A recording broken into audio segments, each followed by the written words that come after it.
Welcome to Pure Hustle Podcast. I'm Mike. And this is Orlando, and we're on episode 100. What? Let's do this. And that's Whoa. the way that you start a live. That's right. And you know what?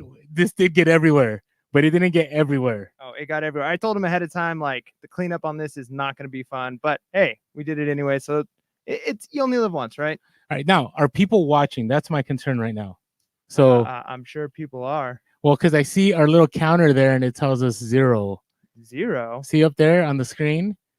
So if you're watching in the chat, give us a thumbs up. Let us know that you can hear us and see us. So give us 2 thumbs up if you hear us or see us. So Sell Quick Ship Quick said hello, but I don't know if that's to people in the comments. All right, there we go. It uploaded. It just took a little bit of time. Yeah. So there we go. I told you there's a little bit of delay. Technology, man. You can't live with it. You can't live without it. But anyways, we're super excited. Episode 100. Hey, but we need to rewind a little bit. So those of you listening on the podcast, you just heard 2 random pops. And you're like, what was that? So we had confetti cannons that I get why Mike was, and this confetti cannon, like if you look at the colors, this is like colorful. Last time we had like graduation confetti cannons. Yeah, this is better though, because the last one, it was like pieces of glitter, which got everywhere. Didn't it get that like, is into true. Your car, You're right. like your seat of your car, and it did. I still have stuff in my car. So this one. Hey, what's going on, everybody? Thanks for joining us. We really appreciate you. So this is our first live, and we're trying to figure out how this goes. We're gonna make this an update episode. Is that what we're doing? Yeah. So we're gonna do it like our typical every other Wednesday update episode, which, as you all know, is the best episode that drops every other Wednesday. Just like this right here, Pure Hustle Podcast is the best reselling podcast on this YouTube channel at this time. So we're so thankful that you guys have joined us here with us. So at any time, if you guys have questions or comments, anything you want to say, go ahead and put it into the comment box, and we would love to be able to interact with you guys a little bit. So that would be awesome. But anyways, Orlando, how have things been? Good, but let's talk about real quick the beginnings. Right? Where did we first start doing origin stories here? A quick origin story. Yeah. So it was at a Starbucks.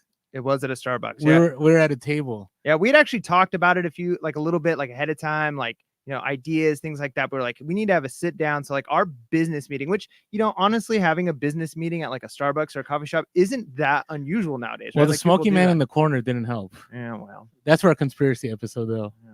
Okay. He was watching us. They were watching us from the very beginning. Which, if I'm correct, I think our conspiracy episode is next time, right? I think our next one. It is. So somebody said, MK Frog Treasure said that they're here for the conspiracy episodes. So check that out. We may have a special guest on that one. Yeah. A whistleblower, maybe. Yeah, and we will protect all whistleblowers. Correct.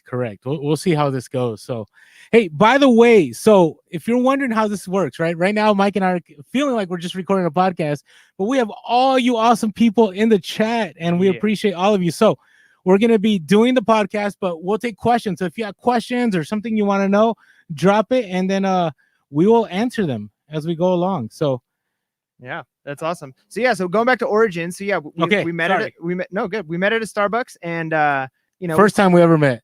Yeah, well, we didn't meet at a Starbucks, I guess you'd say. But our first business meeting was at a Starbucks, and we kind of talked about what our idea was, and to start with, many of you guys have been following us for a long time, so you've kind of heard some of it, but we had no idea whether anybody would listen or what it was going to be like. But we're like, hey, this will be fun. Let's do it over the summer. It was like summertime, and it's like, I'm off for the summer. Let's try this. We'll see how it goes. And here we are now, a year and a half later, and you're doing this full time.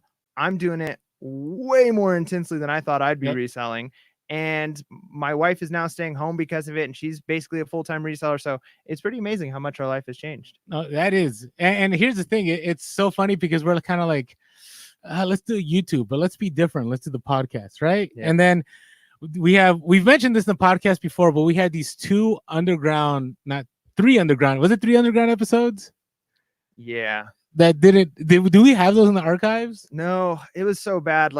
See, doing video and audio together, it's a little bit it's different, right? Things didn't match up right. And we recorded the audio, and for whatever reason, the system I was using, the audio sounded terrible. I tried to fix some of it.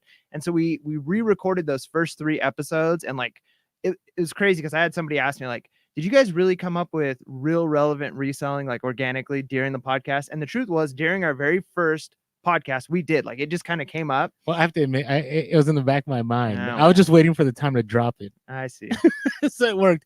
Hey, real quick, I want to look at the comments real quick. Let's take a look while we're getting into the podcast. Somebody said that this is the intersection on the Venn diagram of bearded men and resellers, and it's significant. I like that.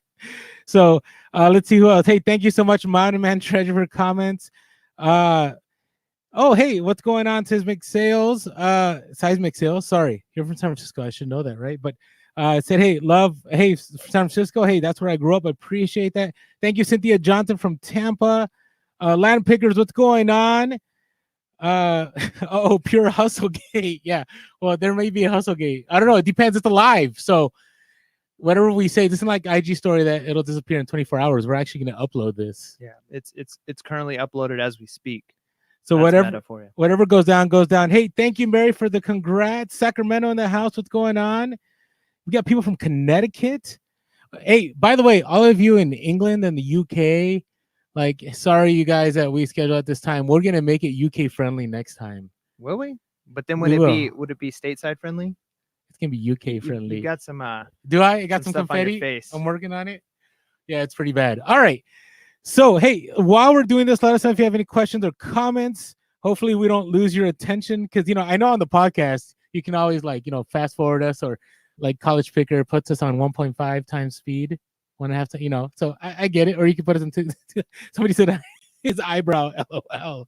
Yes, these eyebrows. I was called carpet brows in high school. I was just unibrow, but in junior high, I started tweezing, so...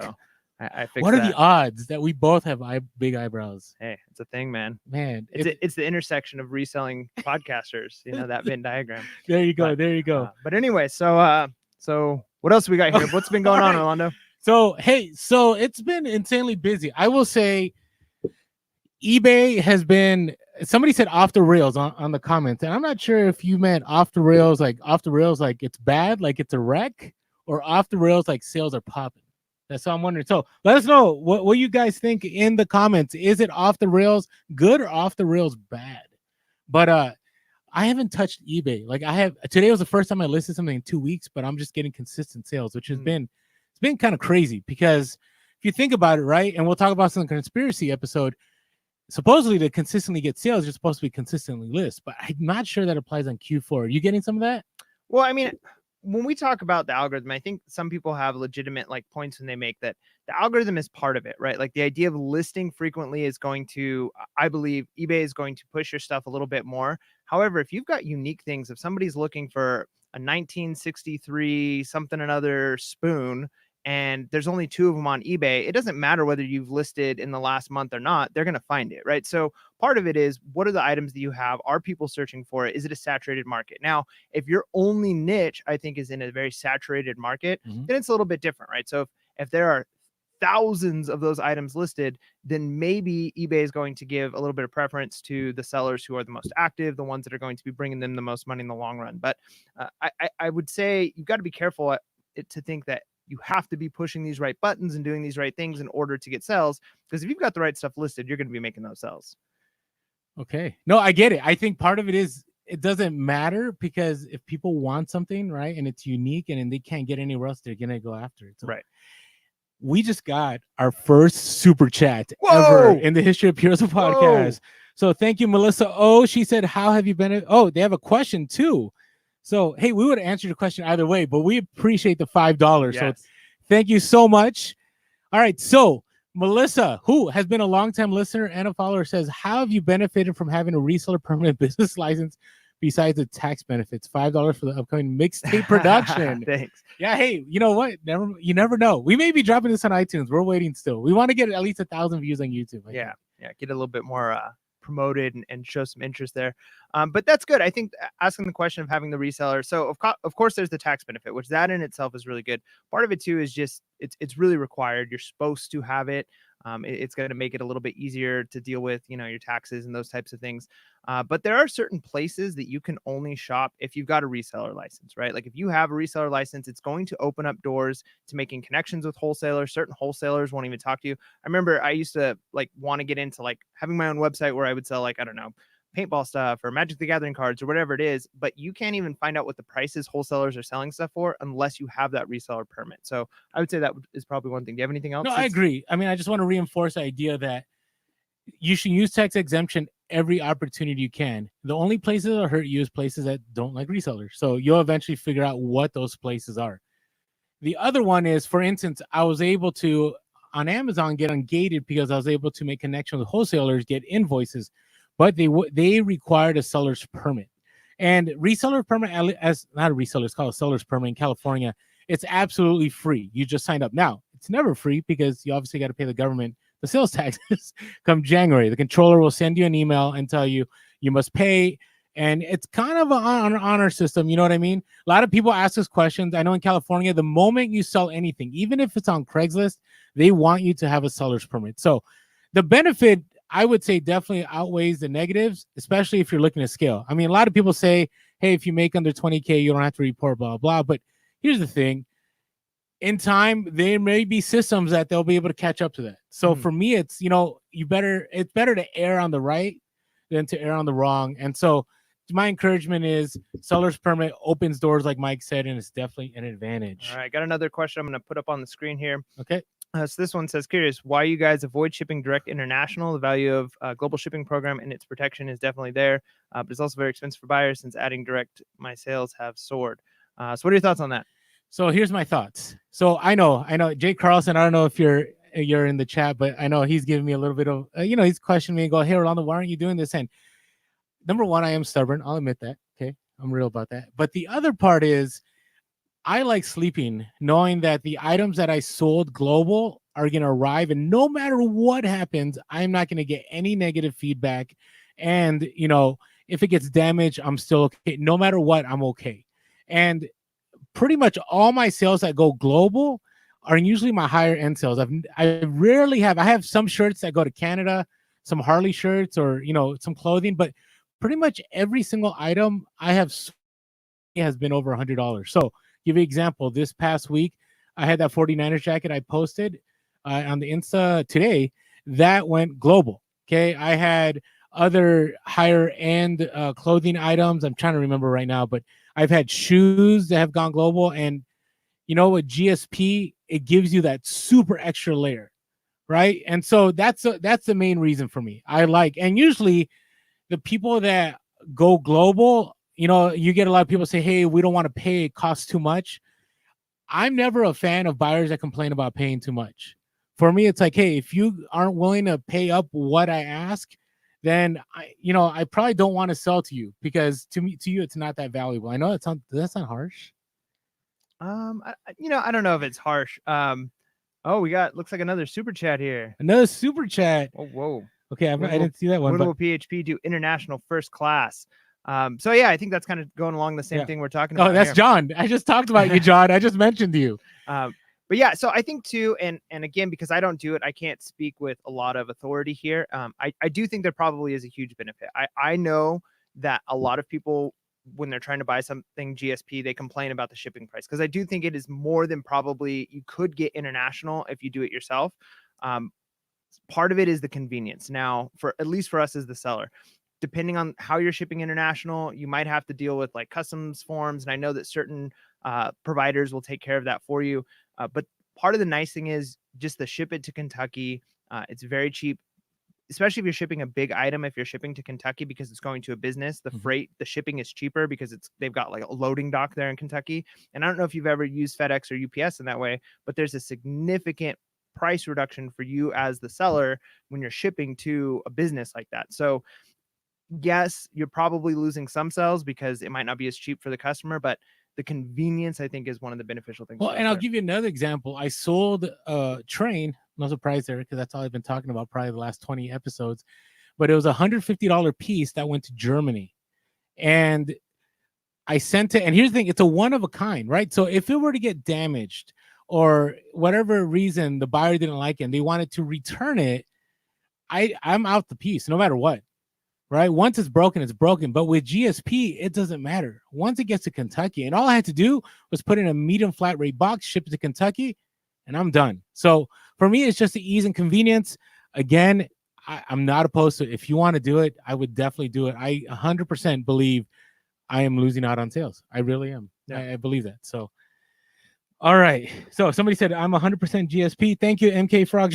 Appreciate that. We're not trying to polarize anybody. We're not trying to build different camps here. But okay, let's see here. Somebody said for items under 8 ounces, I charge flight. Okay, international. I get that. No, I get that. Pirate ship. Yeah, somebody had mentioned pirate ships. The simple export rate. That is something maybe that might change my mind. I just need to get on that train. So, no pun intended. I just mentioned trains like a little bit ago. So, all right. Hey, if you have any more questions, let us know. So, what were we like? You were asking me about. Yeah. So since this is kind of like an update episode, so like, eBay's been good. Amazon has been crazy. Today is actually my lowest day, which is kind of scary because it should be ramping up. But here's my thoughts. The tidal wave to me, and I could be wrong, hits on the 10th of December. That's when things just. I looked at my numbers last year, and I made more from December 10 through December 20 than I made probably 3-4 months of Amazon combined. Wow. Right, in 10 days. Wow. Because I think people just, they're like, hey, I need this gift. I need this last minute gift. And they're just looking, they want that Prime. And so they're willing to go after it. Even though, here's the interesting thing. I have an item right now that I've been selling like crazy that you could get for half the price at a retailer. Huh.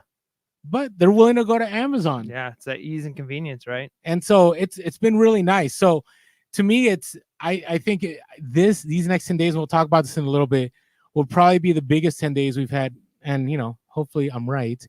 Biggest 10 days we've had in the last few years, Amazon or eBay. Yeah. We'll see what happens. I mean, it's been pretty good for me. I've sold a few things that you could tell as gifts. In fact, I had one, how normally you get that drop shipper who says like, please, this is, a gift or whatever. And they ask you to like ship it a certain way without this and that. I had one that I actually genuinely think is not a drop shipper, but they just wanted it like gift wrapped because of the way like the message was written. And I don't know. It's kind of hard to explain, but the person bought some speakers. They asked like, hey, could you please like send this as a gift? And it was like, I mean, I could see that if you're like last minute, like I'm not gonna have time to get this to somebody. So I haven't decided yet whether or not I'm gonna gift wrap it or if I'm gonna just eBay tape the heck out of a box and send it and say like, well, like this is how you're gonna get your gift. Tape the heck out of every box. You do. You eBay tape. No, my Amazon. But here's the deal: if you're sending in about $2,000 worth of merchandise, you want to make sure it gets there. To me, it's totally worth it.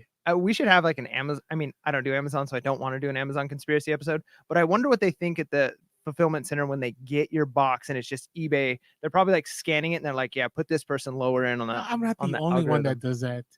So, all right. Hey, somebody has suggested a live show every Sunday. Ooh, I don't know. I don't know. We'll see. Something to think about. So we'd love it. Hey, by the way, I want to shout out real quick. I know we got to mention them in every episode. They laugh about this. I was over at their house last week. Hugo and Tiffany, Sell Quick, Ship Quick. Thanks for being our moderators. So hopefully, that you haven't had to block or delete anything on there. So, but we really appreciate you guys. Thanks for being on there and being the muscle. Yeah. Literally and on the chat.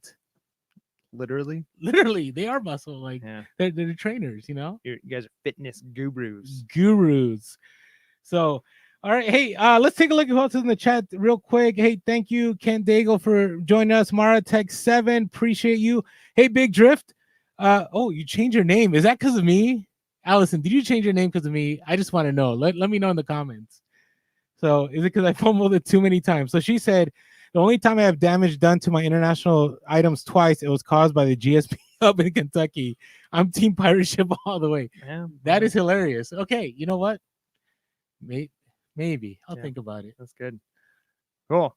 Well, are you interested in what I've been up to? Oh yeah. Hey, what's going on? All right. So, anyways, I did a little bit of sourcing, which I'll talk about a little bit when we get to like Bellows and stuff. But what I've kind of been doing on my free time, and I don't know how beneficial this actually is, but it really doesn't take a lot of time.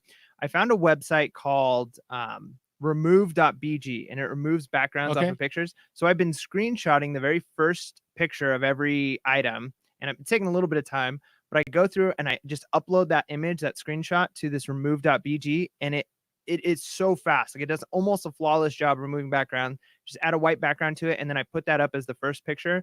And so my store is starting to look prettier and prettier. And at least the very first picture, because even if you take pictures in a white box, a light box, it's not perfect, right? Like there's still, it doesn't look like professional cutout, right? It looks like it's done in a white background. Where is that beta?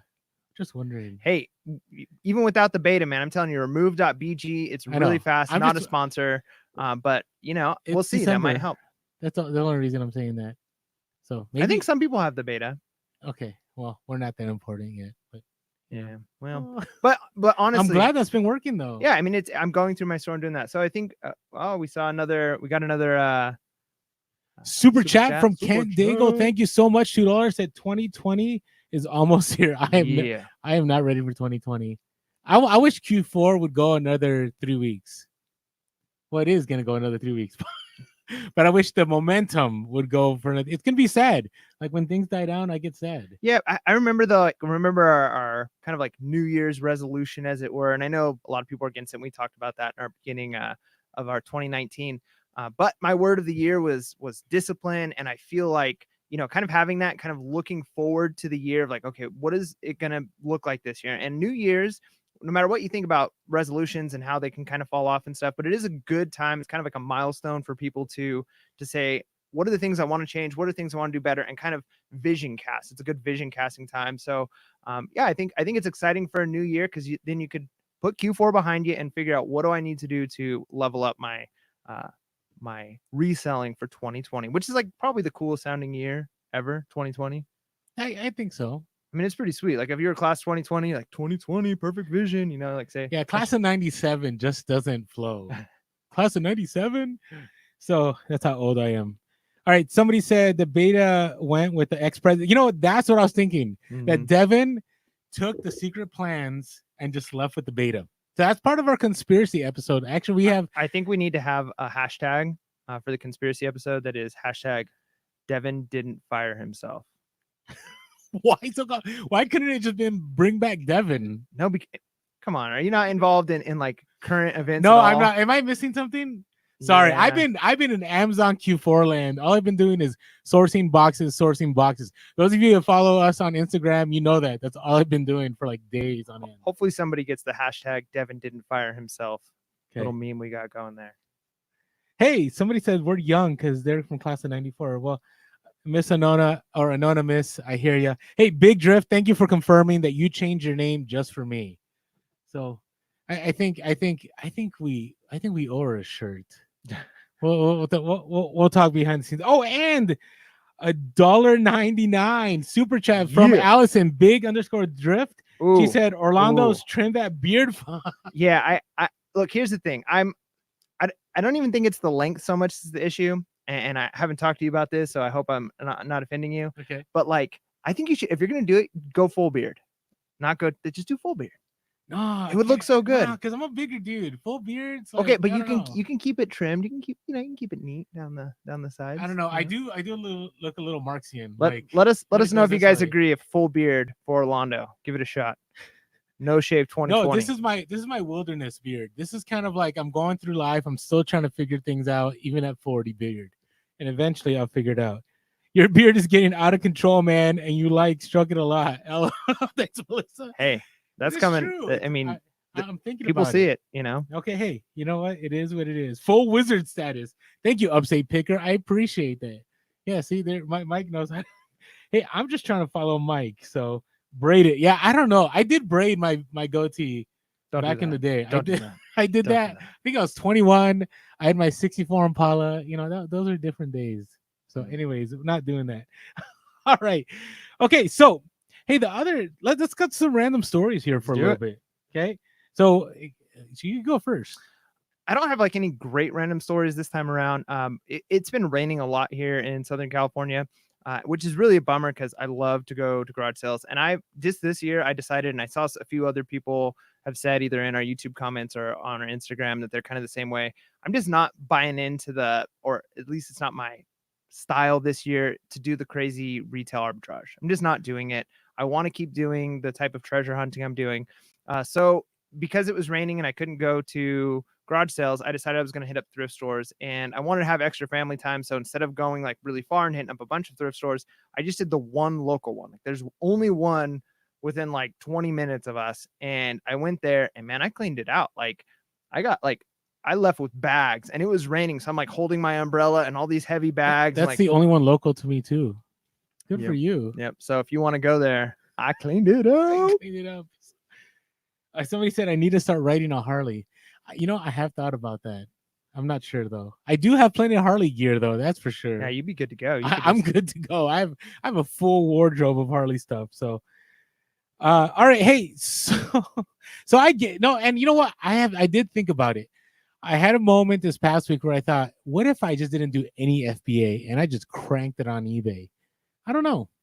I wonder what would happen. Now, I will get that experience, and I would say after the 12th, because I'm really going to hit eBay hard and try to up those sales and see what happens in those last few days before Christmas. Because I tried to do that last year and I ended up doing more Amazon still, which I still might do, but I don't know. I want to test that theory out because remember January things are going to do really well too, especially used clothing begins to go up in January, February, and to me March is kind of that sweet spot for used clothing. Yeah, I agree. Hey, real quick, just to ask you guys, so I know my audio on my end is good for when I upload it to the podcast because I adjust levels and stuff. But how is the audio for you? Just let us know really quick. Are we too quiet? Are we too loud? Let me know so I can adjust it so we don't go the rest of the episode blowing your ears out or where you're like, trying to listen really hard. So if you've got a complaint, comment or concern, go ahead and put it in the comment box, which is not the trash can this time. Hey, appreciate all 61 of you that were watching us. We're down to 57, but we totally get it. People are busy, and we're on a Sunday live. Like Sunday lives are tough, right? Sunday is to me, Sunday's a busy day. So we appreciate you taking the time to jump on the live. So if people are telling us they can hear us just fine. Good. There's this Heather person that keeps hard eyeing you. Hey, I don't know who that is. Who is that? Anyway, just throwing it out there. So hey, appreciate your support. Appreciate your support, Heather. All right. Hey, okay. You shared your random stories, right? Yeah, I mean, it wasn't a great one, but just going out in the rain, hitting up a thrift store, spending some time in there and having a good time. And it was nice too, because there's some Christmas music playing. I'm filling up a cart with stuff. And it's nice to be able to do to feel like you're doing the Christmas shopping, but know that it's I'm making money, right? I get the fix of I need to put stuff in a cart and buy it, but I'm actually at the same time making money. So it's a pretty good feeling. It makes me kind of sad. I have no Christmas tree. I have no Christmas decorations. I have nothing. Neither do I. My dog. Oh, okay. 2 years in a row. Actually, this is the third year. Last year we didn't do one, but the year before, my dog knocked over our Christmas tree and broke most of my wife's spode ornaments, and they're super expensive collectibles. She's been every year she gets a new one for that year, and so we've been trying to slowly buy them on eBay. So we were no more Christmas trees, and then we decided, okay, we're gonna do a small one because we're in the fifth wheel. And first day putting it up, dog knocks it over, breaks it. No Christmas tree for us. So that's a bolo for you out there. Spode for Mike. Yeah. Just DM Mike if you have any spode or I feel terrible. Yeah. I had somebody else. I felt really bad. I had these peanuts. I forget Polonaise ornaments, and I had them up, and it was a set of 3. And somebody said that they needed a new Lucy because their tree fell and the Lucy broke. They wanted me to split it, and I said no. And then it all sold the next day. It had the complete set, and I actually paid for more than the garage sale. So, hey, thanks for covering us, Hugo and Tiffany. Looking fly, wearing all my swag at it. Yes, I gotta say that is the best line in the reseller rap. Thank you. Seriously, came out of nowhere. You have to understand. So Mike recorded that first part, and then he sent it to me because I'm like, I wonder how this is gonna fly. I put it in my car. I'm like, who is this guy? Right? Even though I've been friends with Mike for years, there's always new stuff I learn about Mike. Always. So I learn new stuff about you too. That is true. That is true. And we learn lots of new stuff about our listeners. So thank you very much. I appreciate any last minute bolos from Orlando. Yeah, we're gonna talk about bolos in a little. We got some bolos. Hey, by the way, I really am thankful. I mean, the fact that we're gonna by the end of this podcast or this live stream, we're gonna have about 100 people that watch this. The fact that we only have 2,600 subscribers. It's pretty good. Yep. Right. So really appreciate you guys. Thank you so much. We didn't know how this is going to go. I got to tell you, this was nerve-wracking for me. Even though I've done IG lives, I do Instagram stories every day. We've recorded 100 podcasts. Going live, right? Because I may say something crazy and there's no taking it back. Yeah. Well, we never edit, and most people realize you say crazy stuff all the time anyway. So they just expect it. It's all good. What is new? That's my life. All right. So hey, so here's my other story. Target is my bae. I kind of Target saw that on your on the Insta stories. Huh? Target has been so good to me. I can't even explain. Like I'm catching feelings because This is different from last year. Last year, Target was like basically the retail store that should not be named. I mean, we did some recording in there, and the whole time we're like, "This is." You were like, "I depend on Target, and if they're gonna put my picture up on the wall, and I'm never gonna be allowed in here again." well, that's the thing. I'm so because last year, right, there was that big controversy about Target, and they had that what was it, no reseller, no resellers, or no something like that, right? And there's supposed to be this. I think that memo. I honestly believe that memo was doctored.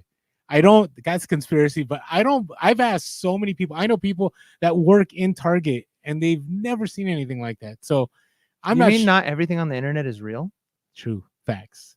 Hmm. Hey, real quick, move on. We sorry, people like the 100 balloons. Yeah. So hey, appreciate that. Maybe the super chats will cover the cost of the balloons. Shout out to Orlando. I told him it wasn't going to work in the video before we started because I was trying to get everything set up and I was a little bit concerned about the way it would work with the lighting. But hey, it's working. So there you go. You were right. I was wrong. Hey, and Mike was good with the cannons. So I appreciate you, Mike. Yep. Thanks for. Yeah. He's gonna clean it all up while I'm uploading this to Anchor. So and these balloons, that's a bolo. If you want to get into the helium balloon business, that's a bolo because that was kind of like a two-person Chili's meal.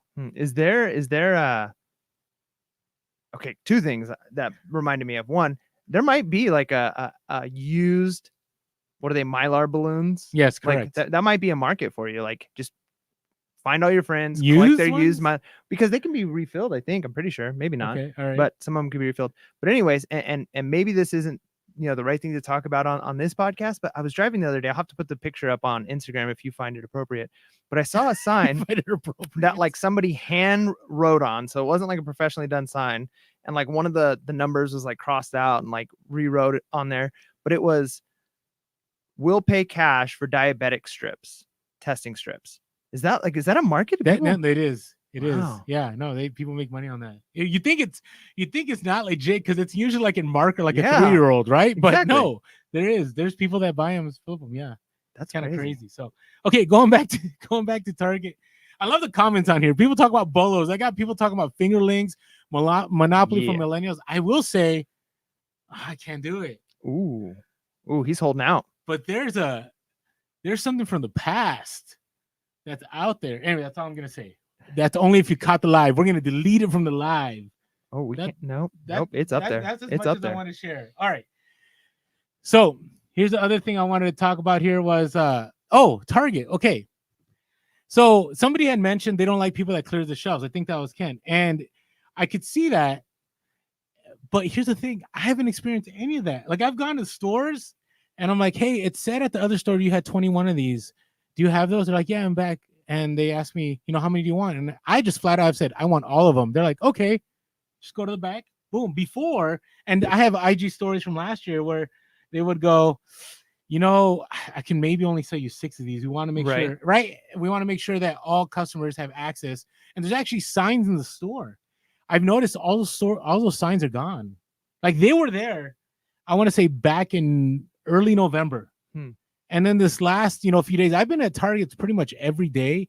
Those signs have been gone. And actually, the only time I've been limited in buying from Target has been online when I've been trying to get deals. So, for instance, if I try to get more than 10 of an item, they wouldn't let me.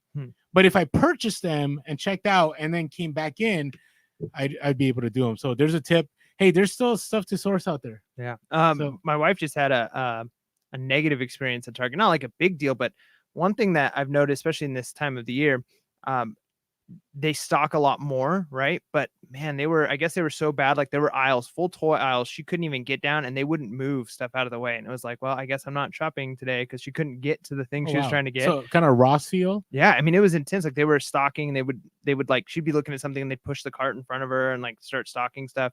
So, like it's that time of the year and everybody's got to give some grace and at the same time, we got to be thankful that they're stocking stuff. But one place that I really love, and we've talked about it a little bit too, and it's a decent place sometimes for for doing some retail arbitrage. But man, I love Costco's model of they do all of their stocking the night before. So like there's like no stocking ever during the day, which is amazing. Yeah, I get that, because when you go to Walmart, like especially you have the big aisles, and then next you know you can't get to places. Yep.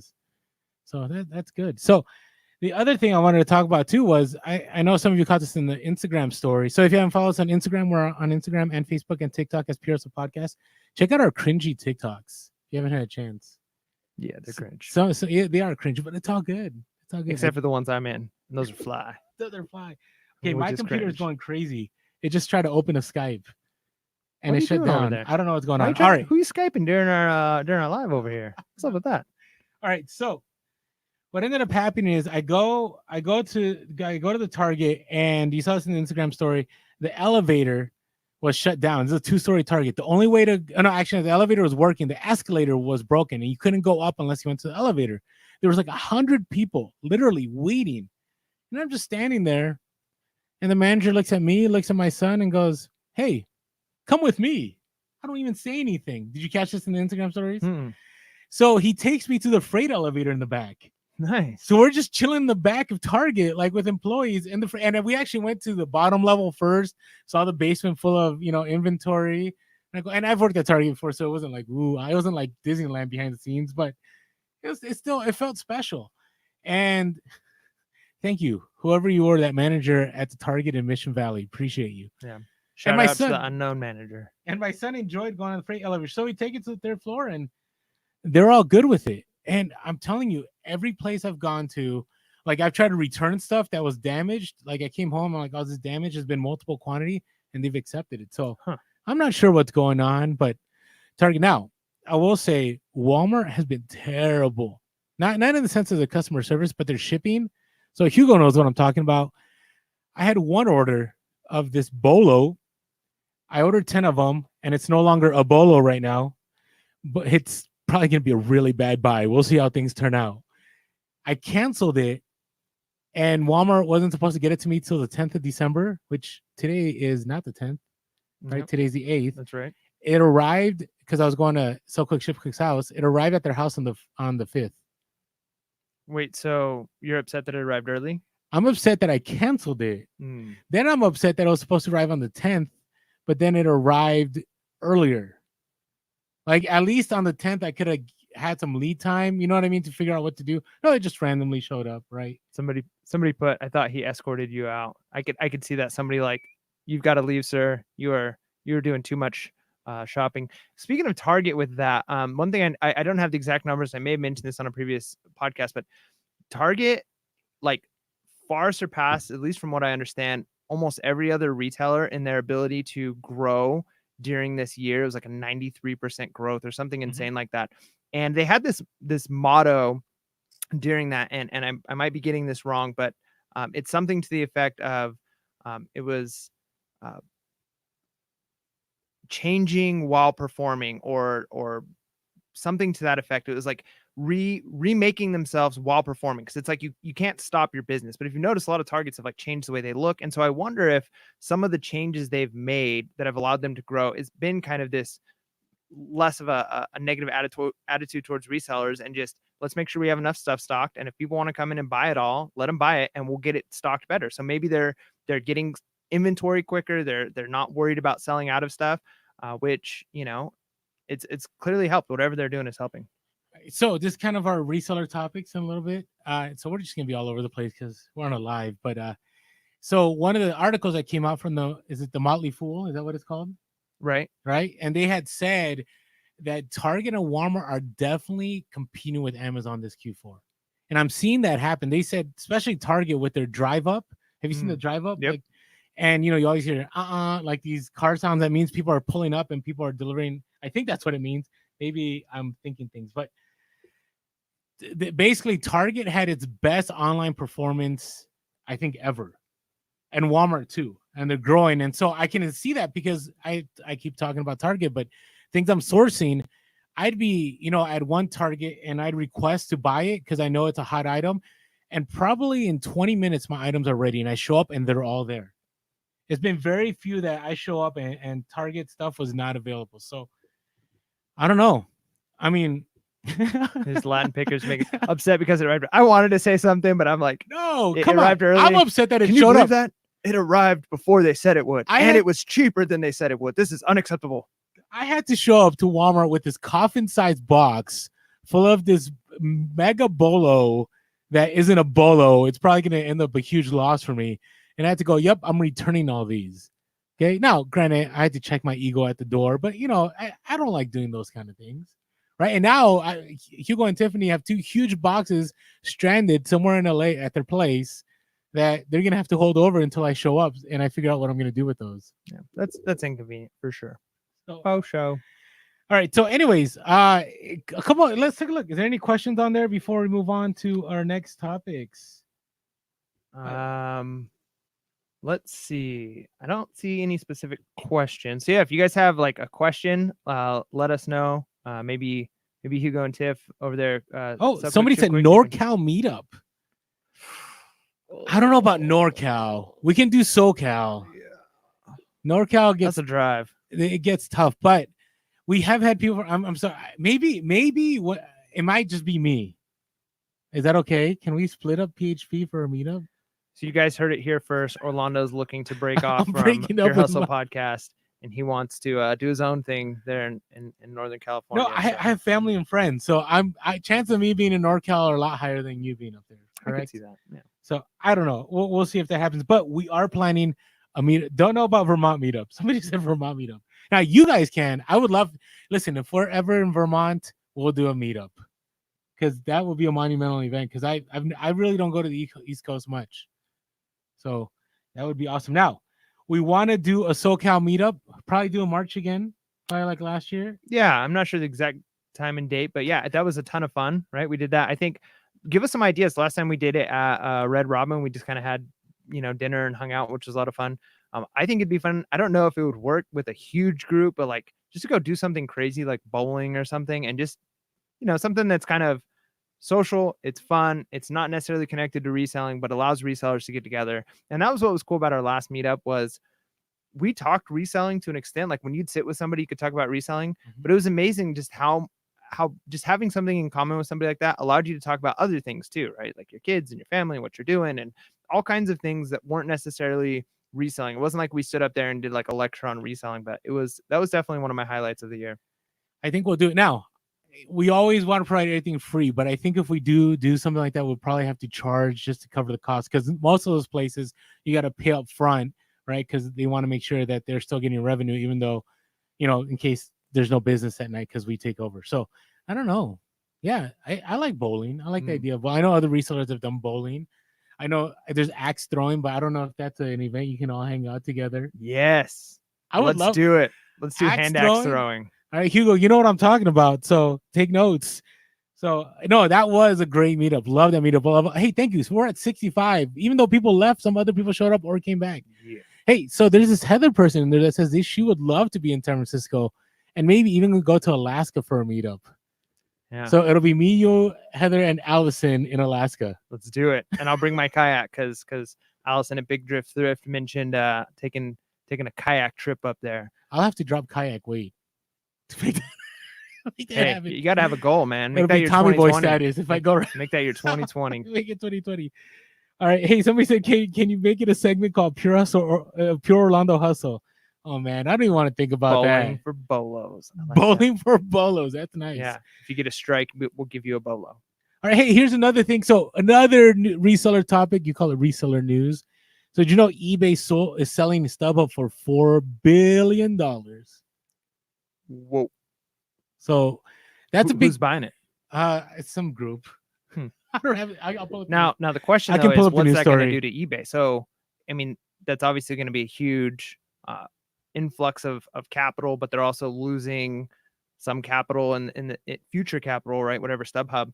I don't go to a lot of shows. Is StubHub really that is that what people use primarily? Oh, I love StubHub. Okay. So when I need last minute, baseball tickets or concert tickets, or sometimes, I'll do a little reselling. I'll buy tickets ahead of time, knowing that, I'll be able to get good money and it'll pay for my hotel. It'll pay for my meal. It'll pay for everything. I'll buy tickets and I'll flip them on StubHub. So now it's selling to the other big ticket group called I think it's Via GoGo. Hmm. I don't know, but so I was reading Motley Fool. Actually, I keep reading Motley Fool. They have a lot of good stuff. Yeah, man. If you want to learn about money and investment, Motley Fool it's a good place to go. So they were talking about how Not eBay doesn't need the $4 billion. Like eBay's doing well financially now. So they're wondering what eBay's going to do. Now, that ties into our conspiracy episode because some people have some thoughts about, and we'll talk about it in our conspiracy episode. So stay tuned. Hashtag Devin didn't fire himself. If we make it. All right. But to me, that means their focus will be on the eBay marketplace. So hopefully, some of those 1990s pages will go away. Item specific still there, it's still an issue. I had the other day, I had to change my handling time again, and I couldn't change it unless I changed item specifics on multiple items. That was bothering. And I called concierge, and this time they weren't able to help me like last time. So they actually directed me towards a third party kind of tool and so on. So I don't know. I love eBay, but hopefully with that $4 billion that they'll be able to ramp up some stuff. Yeah, I mean that's a weird thing too. Is I don't want to say I'm definitely not a financial expert by any means. I'm not a stock expert. I've got a little bit of knowledge on capital that businesses have and what their equity is and things like that. But I've never actually done a lot of research into how eBay is doing. I just assume I use it as a platform. I don't own any stock in eBay or anything like that. But it would be interesting. I mean, whenever there's a sell or a merge or anything like that, it does make a significant difference. And there's probably going to be stockholders who are happy. There's going to be some stockholders who are upset. Part of it is going to be how is that money managed when it comes in? Is it going to be producing more money, or is it going to just water down those stocks? And so, yeah, I mean, it's an interesting thing about what's going to happen with that. And hopefully, is there any word? Is eBay have eyes on a new CEO, somebody who's going to lead them in the direction that's going to be good for us? Not right now. They still have the interim CEO at the moment, so I think that he may be it. So I'm not really sure. The other thing is somebody had asked, will eBay ever be glitch free? And no. eBay, if you can Google eBay glitches and you'll get stuff from 2001, 2003, 4, 2007. Like Glitchgate has always been a part, but that's anybody. I always say this: Amazon has all kinds of glitches all the time. Poshmark has glitches. Etsy has glitches. Every platform will have glitches. So it's one of the things you just, we got to figure out what to do. Now, the interim CEO, which, hey, Scott, if you're listening, we'd love to have you on the podcast. It'd be awesome. So we hear that you're very seller based. So we'd love to have you on PHP. Let us know. Let Doug know. Doug's always been an awesome person that we can contact about eBay stuff. Doug Smith. So his name is Scott. I'm going to mess up your name. Now he'll never go on the podcast. Scott Schnenkel. Did I say that right? Yeah, Schnenkel. Anytime you want to come on the podcast, we'd love to have you on. I mess it up. It's like my last name gets butchered all the time. We're not going to throw it out there right now. That's for another episode. Ooh, that's a conspiracy. But what is Orlando's last name? But anyways, but hey, Scott, would love to have you on. And Harry Temkin too. I'd love to have him on the podcast too. He was great. I think he was a VP of seller engagement, and he was an awesome guy to talk to. So love to have you on the podcast. Just throwing it out there. If you're watching, if you're in the chat, say what's up. Yeah. So, all right. Hey, maybe Devin's in the chat. You never know, right? Okay, so somebody just corrected me on the last name. See, I'm just done. All right. Somebody asked, Carolyn Grasso asked, do you do free shipping, free returns? Yes and yes. I just do free returns. I don't do free. Oh, well, okay. Free returns, does that imply that you're covering the shipping cost? Correct. Okay, I don't. I do sometimes free shipping, 30-day returns, but I don't do free. You do free returns, right? I do. Now, here, let me talk about free shipping. I only do free shipping for first class.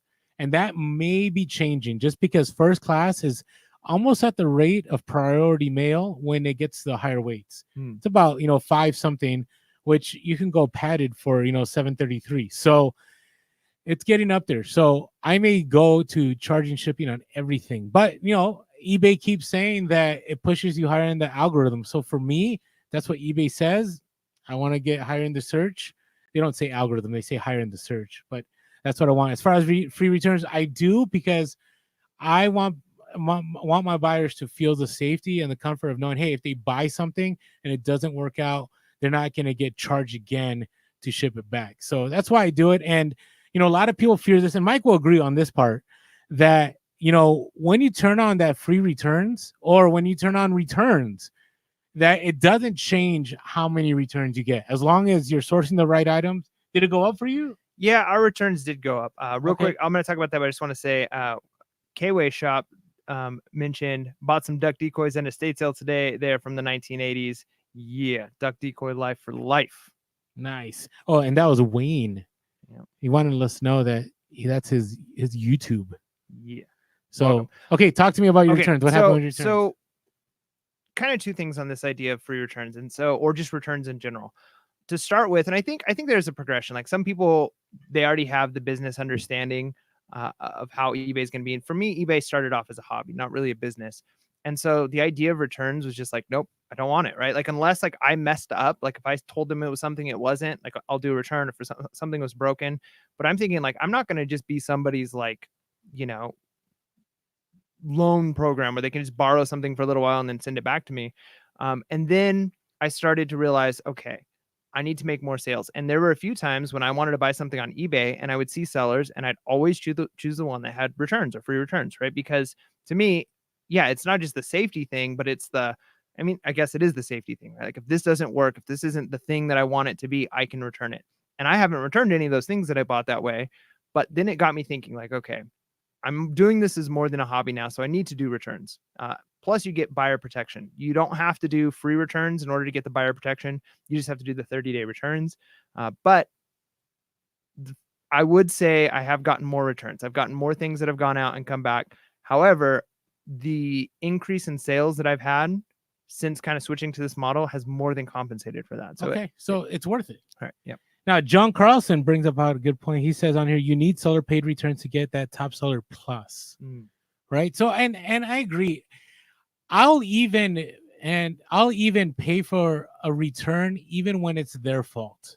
I go to that level because I'm always a believer. If I can get a customer or a buyer, whatever you want to call them, to want to come back because their experience was so good, to me, that $10 I lose to gain maybe 50 or whatever later on is completely worth it to me. So that's just my angle on it. I've had plenty of people come back because they really appreciate the fact that I accepted return without an issue. I covered the return. And then later on, they're like, hey, thank you so much. You know what? I'm also interested in this other item and I've made another sale. So it's just something to think about. Heather mentioned our returns went up on clothes. That's for sure. Yeah. 100%. But clothing is the one that you'll always get returns on. It's crazy. I mean, I get it. Like, when you buy something, I'd say that's probably the number one thing I return, right? Like you buy something in a store, it doesn't fit, you take it back. It just stinks when you're dealing with like, you finally sold that sweater for $50 and you're like excited to have the sale. And then 2 days later, they want to send it back. And it's only because like, beautiful sweater, loved it, didn't fit. And it's like, how do you not know your size? But at the same time, we do the same thing. Oh, I get it. I'll tell you my pain. So do you remember that Japanese baseball team hat that I sold for $81? Did you see that on Instagram? Mm-hmm. It's getting returned to everyone. Ooh. They said it was too small. It's a vintage hat. It was an $81 sale. It was like $70 net profit. It's coming back to me. It's coming home. It will sell again. And I have new keywords for it because one of my good friends reminded me on Instagram that Mr. Baseball, that was the team that Tom Selleck helped. I didn't know that. Did you watch that movie ever? I've never watched that movie. Now I'm going to watch it, but I didn't know that Magnum PI was not only good for Hawaiian shirts, but also for selling baseball hats. Yeah. So thank you, Tom. So we have somebody, Gina said, the seller protection is not worth it in their opinion. Yeah, I mean, that might be the case for you. Like if you don't feel like it's worth it, there's been a handful of times where the seller protection has definitely come in handy when it comes to things like negative reviews or things like that. And that's one of the things too, is you might increase your returns. And we had one item, we sold a fax machine and it had a phone with it and all this stuff. And we sold it to this person and it was a long ordeal of them saying like, it was beautiful. It was new in box, but they said the phone part didn't work. And it was an old like fax machine. They wanted to replace their old one. And they're like, it might just be the battery in the phone. And we're like, well, do you want to try the battery in the phone thing? And they were kind of not being difficult, but they didn't want to, they went out and bought another phone. They were like, the fax works, but I went out and bought this phone, and they gave us the receipt of the phone, and it was like $50. And they had this long explanation of it was Black Friday, and these are the only ones they had in the store, and they needed it. And so we were like, it was like $140 sale. And we're like, okay, we can either take this return, or we could just pay them whatever they paid for their phone. And it was $50 that we paid, took off of their price. We refunded them $50. But to us, it's like, we're paying $50 to not get a negative feedback. And we got a great feedback of wonderful seller. They did. And so sometimes you almost think about it like that. Like, you're buying with refunds. It's like you're paying from your net profit potentially in order to keep that good feedback, which in the long run might be worth more. So you have to think macro. Yeah. I always think macro on those. And it hurts. Trust me. I just gave a return on something I truly believe the guy broke. I mentioned that 2 podcasts ago, the crane that the guy said was broken in shipping. I think the guy didn't know how to open the package and just broke it. I mean, the best one ever was somebody had messaged me and said, hey, I really want a refund. I ended up cutting the shirt accidentally while unpackaging it. It's your fault. Please refund me. Like, no, you got to put a sticker on that like has like a knife like crossed off, like, do not stab the box and hack it like you're carving a Thanksgiving turkey in order to open it. Gently open the box. All right. Hey, so let us know if you have any more questions. And somebody said, Chris L said, people always say too small, but they just run too big. That may be true. You never know. So, all right. Hey, do you know eBay on their tech blog announced that they're doing what they announced at eBay Open, the buy it again. So if you guys are trying to figure out what that means, is that kind of like on Amazon, you buy something and then it keeps it, and you can buy it from that exact same, third party or from Amazon. Well, eBay is going to have that. So it's a great time for replenishables, which we don't do replenishables yet, but hey, there's a few of them I've been thinking about potentially breaking into. It's you've got to find that right niche, but I mean, that would be the dream, is if you can have replenishables and returning customers. Yeah. And I look at this and I go, this will be amazing, because, right now, here's a problem. So for example, right now I found an item that I would love to have sold on eBay, but I know that it will sell a lot faster on Amazon, because the same people that are looking for it on Amazon are going to consistently look at my Amazon listing, right? Where if they go to eBay, it's going to be crowded with everybody else. But if they just buy it once from me on eBay starting in 2020, they'll come right back to me. Yep. Right. So, hey, just, maybe something that to plan for, and I say make arrangements, but, keep in the back of your mind, because I think that's going to be awesome.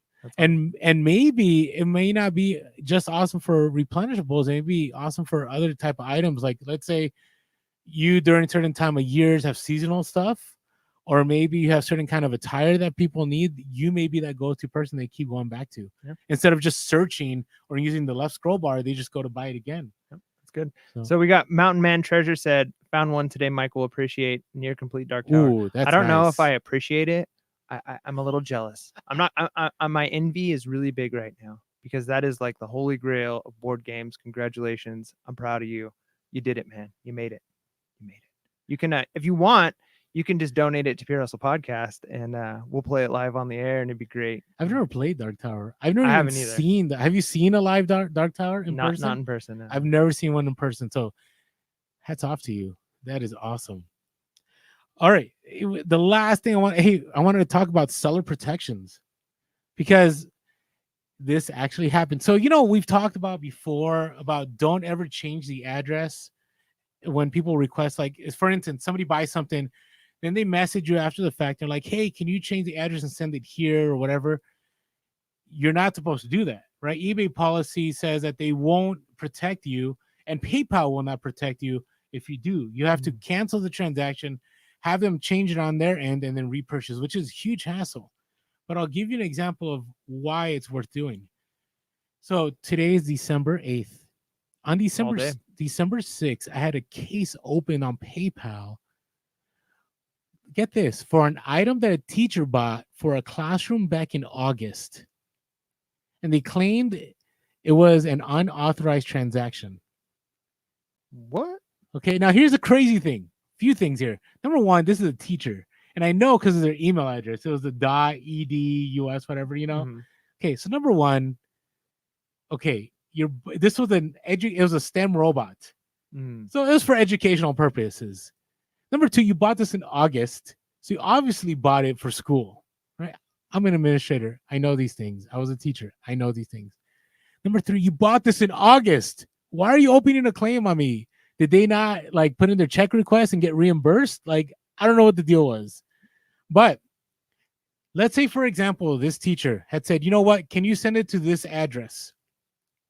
And I sent it to a different address. Had this claim been brought to me months later, they could have claimed, see the address. They sent it to another address. It's not my address on file. It was an unauthorized transaction, and I would have lost the case. But instead, PayPal today said, congratulations, or whatever in their language, and said, you have nothing to worry about. You are the right in this case. This case has been resolved. Thank you. And to be honest, you've got to realize that people make mistakes too. There's been times where like I've looked at my bank account or my wife looks and it's like, I think this is fraud. Like I didn't buy anything. And then it takes a while to realize like, oh yeah, it was that one purchase. And so somebody might've just really legitimately been like, I didn't know, but it's good to know that you're covered on PayPal on that. Right. Thanks, Chris. You have to be careful with those teachers. Now, Hugo's mentioned really quick before we do that. We've got some chat in the chat, some chatter going on about smashing that like button. That would be great. Please, if you're watching right now on YouTube, there's 65 people watching live right now. If you would all just hit that like button, the thumbs up button now. Yeah, so hit that thumbs up button. That would be great. Also hit the little bell. So if you're already subscribed, if you don't hit the bell, the subscription actually doesn't do anything for you. But if you hit the bell, you'll get email notifications or notifications on your app when we drop the new tune. Yeah, that's right. Drop the new flow. When our new beat comes out, it's gonna be legit. Some people actually said they would listen to that while sourcing. Heck yeah. It's pretty awesome. All right. So hey, that's not my rant. That was my topic on because Hugo says, you know, we were talking about this last week. We had 2 cases just open just like that. They wait 90 days for the transaction so that eBay info gets cleared. Right. And it's true because then this transaction, I actually tried to go back to it and I couldn't go back to it because it's so long ago. Now, PayPal luckily had it, but even on PayPal it's kind of iffy because you click on the link and it, you know, you get some jumbled up stuff because it's pretty old. So again, you know, you want to go that extra mile, and you want to avoid that hassle, but sometimes it's just worth it to do it right. Because in the end, I would have lost out on another $63 plus shipping, and the item would have never come back to me. So just be aware with those seller protections. All right. Are we ready for maybe some Bellows? Oh, is it already that time? I think so. All right. Is that coming? Let's hit that one more time. I don't know if the volume is good enough on that. Here we go. Let's try it. This is live. I just have my one quick move, my little backup move. The Cholo dance. The lean with it, rock with it. The lean with it, rock with it. So, all right. Hey, by the way, we want to answer more questions. So if you have questions, we're willing to stop whatever we're talking about, answer those questions. Because, hey, we love engaging with all of you. We love having this discussion. We appreciate all 60, 70, 80 of you that have been here with us. We are so grateful. Somebody said, I like that beat, but I wish it was 3 seconds longer. Hey, maybe we can make that happen. Yeah. Send in some soundboards to us. Send in you saying Bellow, and I'll mix it up. And maybe it even makes it into our next rap. There you go. Hey, somebody had said, JB Flip says, you guys touch those KFC chicken logs. Do you know what he's talking about? Got no clue. So there's these logs that you burn in a fireplace, but they're KFC. And they have all like Do they smell like biscuits and gravy? I'm not sure. It has all the seasonings, but I saw it on an IG story. I have not touched them at all, but they're going for like $180 or something like that. So definitely a bolo right now. I don't know how much is out there. Here's the thing. I am finding this Q4. I went after one bolo, and that one, like, you know, the bolo that a lot of people thought, well, okay, maybe me and like 3 other people, but that's a lot, you know, but it's compared to none. But it's going to burn me. Now, I will say my strength is not those hot items, because, or maybe they are, because I have one right now that's a few years after the fact that's happening. But I'm not going to mention that again. But some people are really good. There's some people out there that are just awesome at like getting that intel. So I know IKEA had like some Mona Lisa stuff that came out. I know, those Nike shoe drops, all those things. Those aren't my strengths. I don't think they're your strength either, Mike. I think we're both like vintage treasure hunters, whatever you want to call it. Like we like looking for items that way. But, part of those groups is they're paid groups. And so the people that really are good at those things, they show you and they tell you how to do it. So it may not hurt to join one of those groups, but I've considered that for a moment just because I'm always last. Like it's hardly ever that whenever I've had a hot item, it's because I accidentally showed up somewhere. And I'm like, oh, what's everybody, fussing about? Hey, but going back to our richest man in Babylon, it's not luck or even accident. It's opportunity. It's seizing opportunities because you're constantly doing it, right? Like, yeah. No, yeah. Okay, so JB Flip said about 4 listed them today, so 3 at $48 each. Wow. So and that's the other thing. Prices drop, right? Because as demand drops, and the other thing I worry about those things, I've had it before where they sell like for a ton of money, but within a week, people get buyer's remorse and then they want that return. Right. And then it gets kind of sketchy. But hey, good for you, JB Flips. That is awesome. So somebody said, I like the bins. Mike, did you ever do the bins? I have not done the bins for 2 reasons.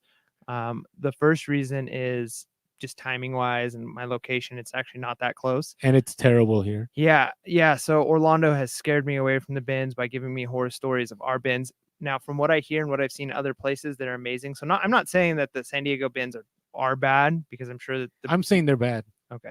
They're bad. That is what it is. It's the definitive word. I speak out of one experience. One, but it's enough for me to say I'm not going back. And you know what? Other resellers will appreciate my comments because they don't want more people there. So there you go. Yep. Hey, somebody from Mount Helix says, what's up? Hey, what's going on? Cyberspace, immortality, evolution. Thanks for saying hi. Yo. So, hey, if we ever run into you, say hi. I want to see who is behind that avatar name. Yeah. That's a legit name. Cyberspace. Immortality, evolution. I feel like you got to say it like that. All right. Okay, so bolos. Okay, I'll share my bolo real quick. Now, my bolo last time was super generic. It was heavier jackets. This is like an Orlando polo. Stuff that sells. You should really go into like a thrift store or garage sale and buy things that you can sell on eBay. That's a bolo. That's true. That is true. I do that sometimes. Now, I'm going to share another generic one, but this is because what I'm finding is hot. So what I'm loving right now, and I hope I don't sound arrogant when I say this, so check me if I am, okay? But I feel like I really know my stuff when it comes to leather jackets. As far I as don't know like anything vintage. about leather jackets. I need to pick your brain. Okay, but for instance, I have picked up a lot of leather jackets lately that have not had comps, or like they've been comps, but they've been different than the one I picked up, right? And I go, you know what? I think somebody's gonna buy this just because of the color and design. And I've been right 100% of the time lately. Now I got some other things I'm waiting to sell, but so I say this because lately what I've noticed is that off-color leather jackets are kind of what people are looking for to a certain point. So for instance, I just sold a Harley one that was orange and beige and black. Now, it wasn't like, it didn't look like, it was a totally different. And you'll see that on, I don't know if I haven't posted. I did an IG story. I'll probably post it on the feed in a few days on Instagram. But it was one of those jackets that were absolutely no comps. It was distressed. The only other people I've seen is the people on the IG story, and Hugo seen it. And so I picked up this jacket and I go, this is definitely not like your normal black leather Harley jacket.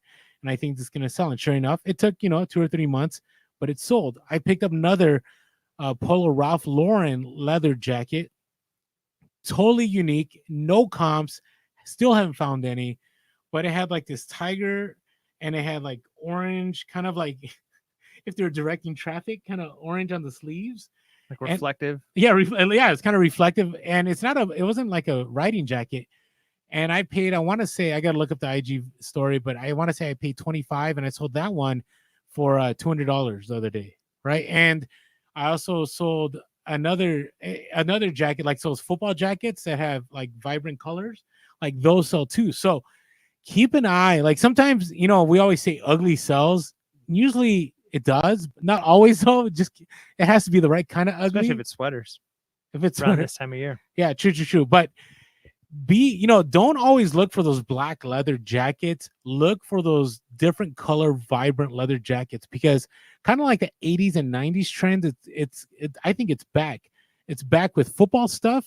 It's back with with Harley stuff. It's back, if you want to talk about different brands, and I wouldn't say pick up a Bugle Boy leather jacket. Okay, I don't know about that, but different brands are out there like Jordache and Guess. If you see something unique like that, even if you don't find comps and you get it at the right price, I would definitely recommend picking that up. Again, there's a disclaimer, you never know, but I'm saying that lately I've noticed that people are looking for those kind of things.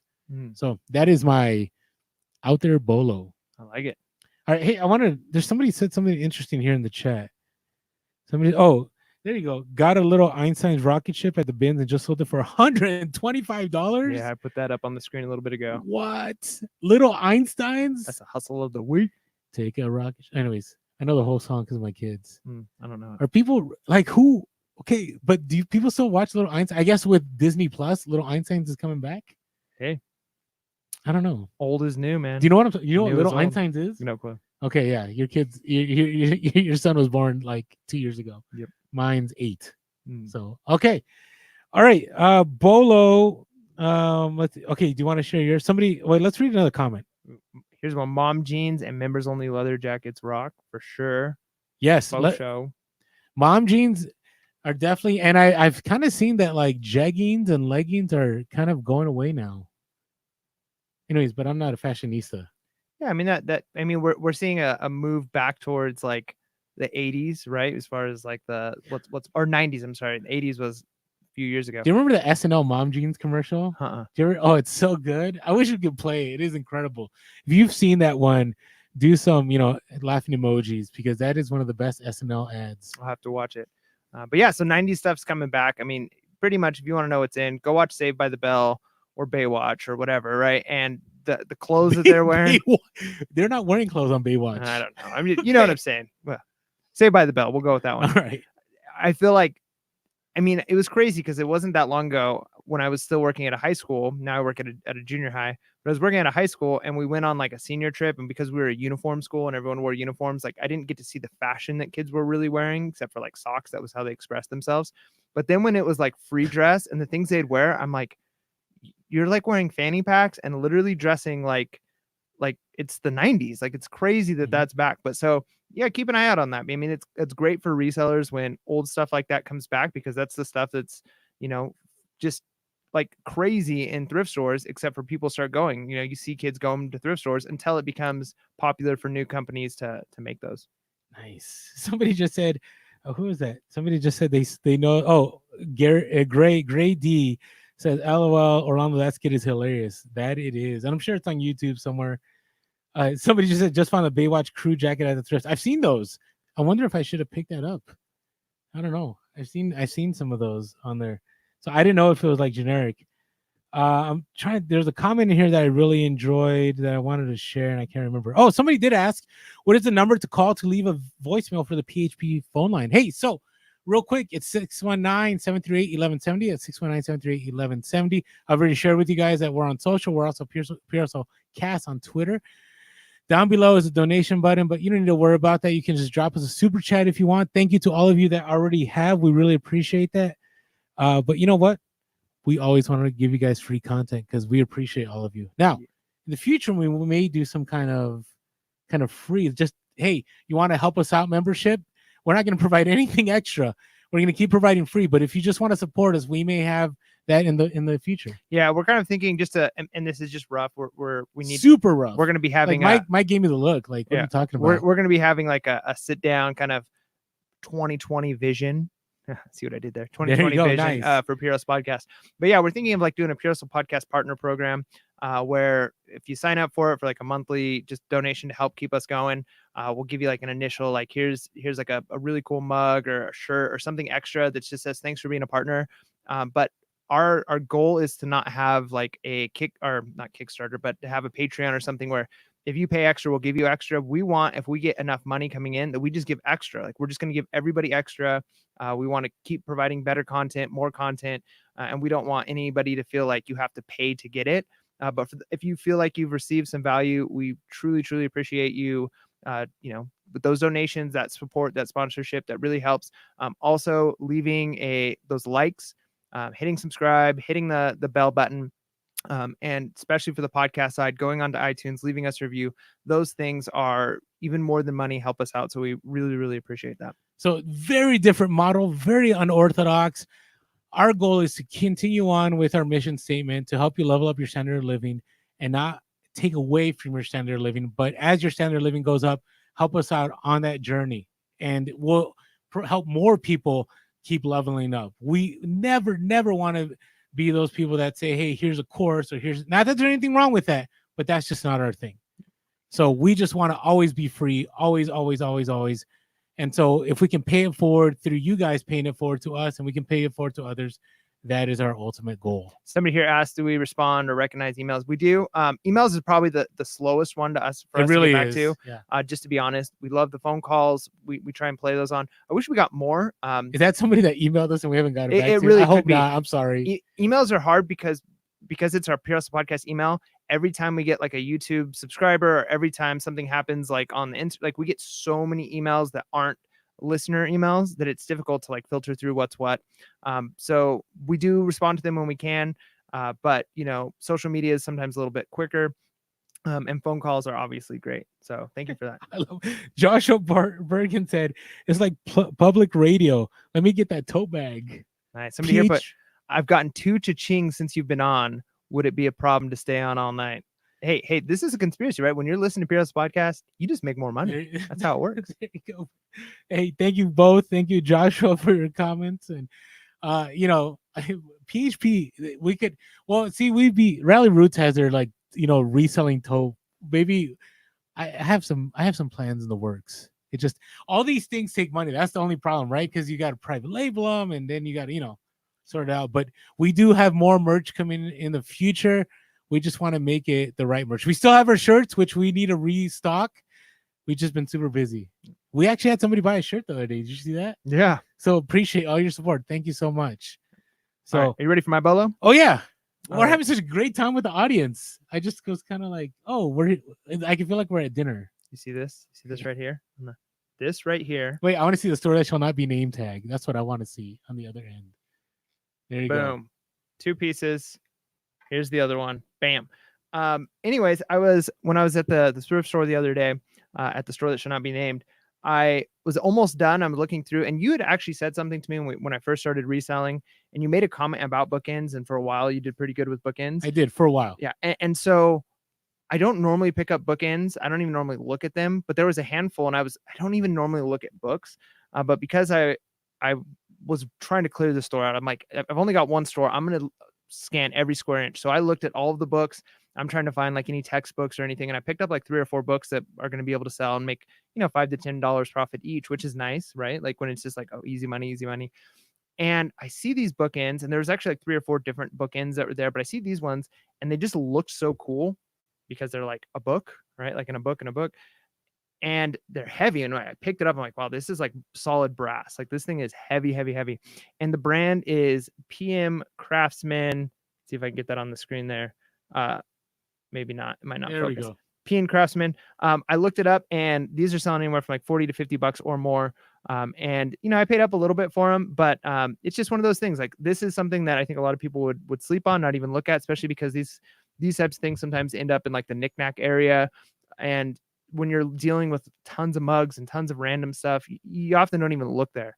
But this might be a nice $30 profit, and quick, easy, and it looks cool. So it might end up on my shelf until it sells. So I'll add to that. So bookends, there's money to be made on bookends. My recommendation is the heavier the bookend, usually the more money you'll make on it, because the lighter bookends are usually chintzy and cheap. And who wants a bookend that's light?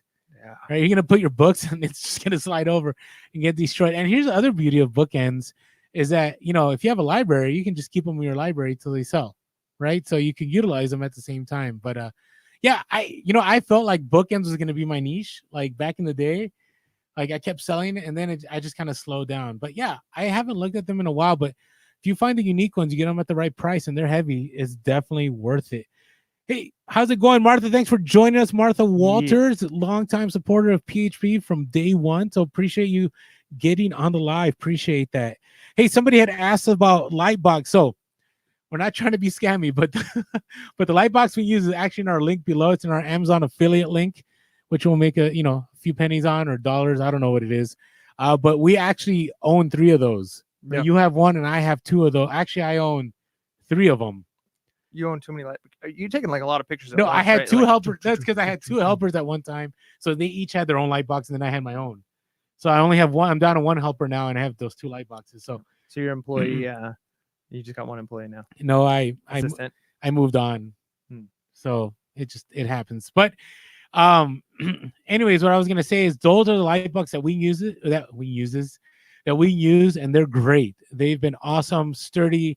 The only down of them is that they can get dirty if you're using vintage items. So you got to use like a magic eraser or disinfectant wipe. So that works. I'm seeing a lot of people mentioning ashtrays, which is interesting. I've never even looked at ashtrays. So there you go. I don't think I've ever seen an ashtray in a thrift store. Yeah, or maybe I haven't. Maybe you're not looking. Yeah, that's what I mean. Maybe I'm not looking. So, all right. Any other questions? Let's see here real quick before we keep moving on. I don't see any questions. Mike loves his books. Yes, he does. Let's see what else I hear. Oh, salt and pepper shakers. You sold some salt and pepper shakers, haven't you, Mike? Yep. Okay, so let's talk about what we are looking forward to. What are you looking forward to, Mike? That's a good question. Okay, so 2 things. One is finishing going through my store.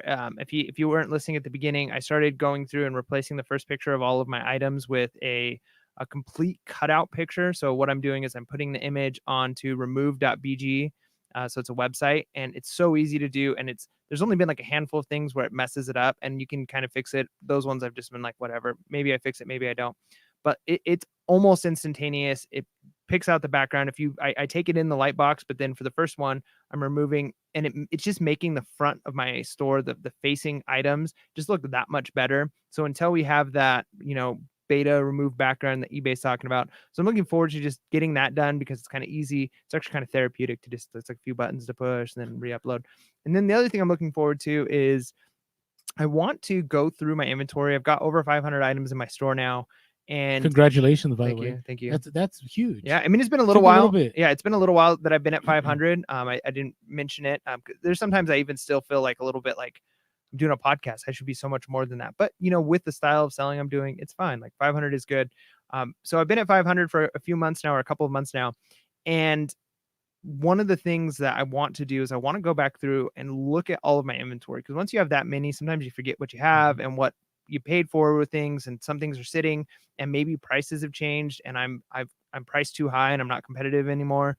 And so I want to go through some of the older stuff that I have, try out a few auctions and just see if I can flush out. I'm sure I've got at least 50 items that like I can just flush out, maybe either make my money back, do a stop loss thing, or just make a little bit of money, get it out of here, get that capital back and reinvest in stuff. Cause I've learned a lot, right? So in the last year and a half, I probably wouldn't pick up certain things and I would have picked up other things. And so now with that knowledge, I can recoup some of that initial capital, or even make a little bit of profit off of it. And then, so yeah, I guess just going through my store, cleaning it up a little bit and having a good 2020. Nice. Hey, can you throw that comment by Better Barbie? Thank you so much, Better Barbie, for asking everybody to do that up on the screen. Yeah, smash that like button. So really appreciate that. Thank you, Better Barbie. And how is your brand education going? Have you been able to learn a little bit more? My what? You had talked about a couple podcasts ago, building that a little bit. Not as much as I would like to. My sourcing has still been so much hard goods, and I've been wanting. You love to get hard goods though. It's not even so much that I love hard goods. I already know it, so it's easier. So when I walk into a thrift store, I spend less time because I know the hard good stuff better. I would have to spend more time. So just to be honest, I need to do a little bit more research on clothing brands, but I would love to see my store shift more towards clothing, just because of ease of shipment, storage, all of that. Hard goods just take up a lot more space and things like that. And one of the tips I recommend is finding somebody's store who sells good items, like you see them on Instagram or whatever. Find their store some people may not like this advice, but this is how I learned.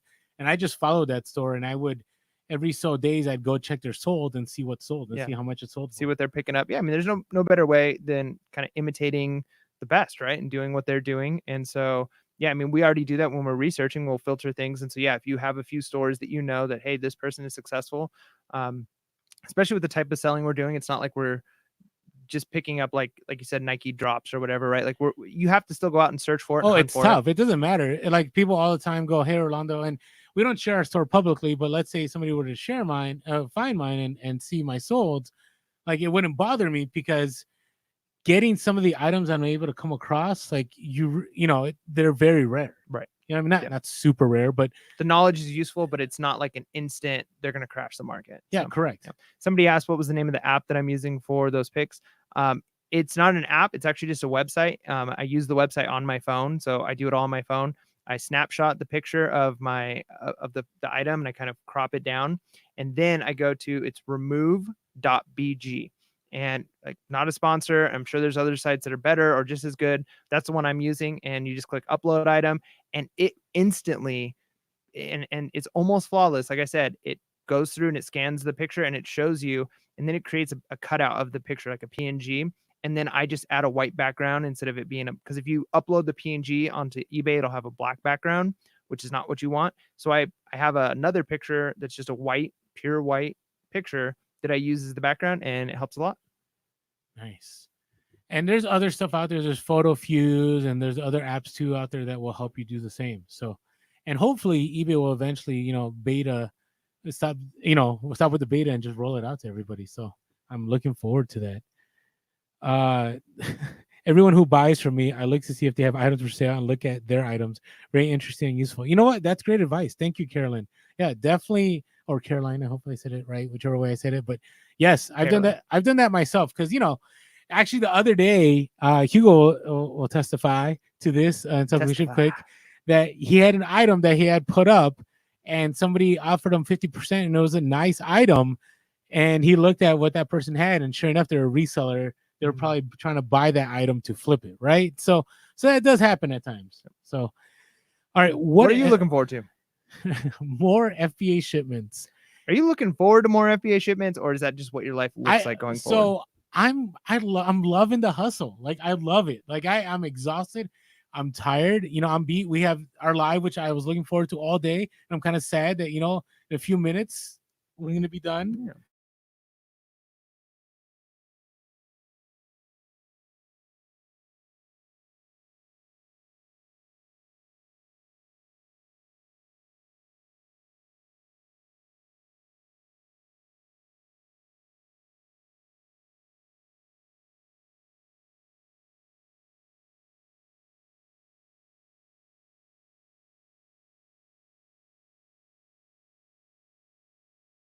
Back. No, we're back. Okay. Back. So if you're on the podcast, hey guys, I don't know if you caught what happened. Hopefully you're all there. If you're all there, please give us a thumbs up, please. Let us know that we're back. Oh, we're back. We're back. Okay. Yeah. So sorry about that. But here's a technology. Think of the irony of what just happened. I just said, Mike, hey, what if we did a marathon episode and your eyes got really big and you looked, and it's like Mike had these Jedi mind tricks and shut down the stream. That's right. The dark side of Mike showed up. How does that happen? So anyways, that's just crazy. So I don't know. Or like we have a listing party. A listing party? Like we're doing the podcast. Like we have mics on us. I know I'm just thinking out loud. It's live. We have mics on us and we're taking pictures and listing while doing the podcast as a marathon. Like you're working with us. What do you think about that, Mike? What do you guys think about that in the chat? Terrible. It sounds terrible. I want to see the thumbs up or for that. No. Okay. Anyways, all right. Hey, so here's the thing. So Amazon's doing really well. I'm spending less than I did last year, and I'm making more money than I did last year. And the other part of it is I feel like I haven't sent in enough. So I'm this is one of the issues that when you do Amazon FBA, you never feel like you sent in enough. You get to the end, you're like, yes, you're happy with what you made, but you're like, I could have done more. And right now, I feel like I could have done more. So I'm going to push hard all the way through the 12th, try to send in as much stuff as I can. The other thing is Bolos has shifted. So there's certain stores that are carrying new items as we speak right now that are Bolos that I want to send in before others do and make a quick profit on those items. And so that's kind of what I'm looking forward to. Steve Reagan said he did that one time and it was a success. See, there's nothing new under the sun, right? That's right. And Orlando's not crazy. So well, I don't know if you could draw that conclusion from that comment. Well, anyways, all right. And the other thing is I want to ramp up eBay. I seriously have 2 bags full of vintage clothing, like nice Harley stuff, some Carhartt gear, all this stuff that I have not touched. I've not touched eBay stuff in 2 weeks. So I'm looking forward to getting all that listed once this whole, last big push for Amazon takes place. So that's kind of what I'm looking forward to. Okay, Mike. Sounds kind of sad. Yeah. We're at the end of our show. We don't have to end it on that note, though. Look it. We have balloons. We're at 100. We're at 100. Okay, we have to celebrate these balloons. Are we good? Is your stream doesn't show us like? My stream's been frozen forever. Oh, okay. Don't worry about that. Everybody else is there with us. So, hey, we want to thank you all. Thank you all for the support from day one. We appreciate all of you. And we're just thankful for the fact that you guys came on the live. You stayed on the live with us. You follow us on Instagram or TikTok or Facebook or Twitter. You listen to us on the podcast. You write us reviews. Man, we appreciate your love. So thanks for being with us. Hope you're having a great end to Q4. We'll catch up again on next episode. Yeah. With that being said, make sure to be real. Be relevant. And be reselling. Peace.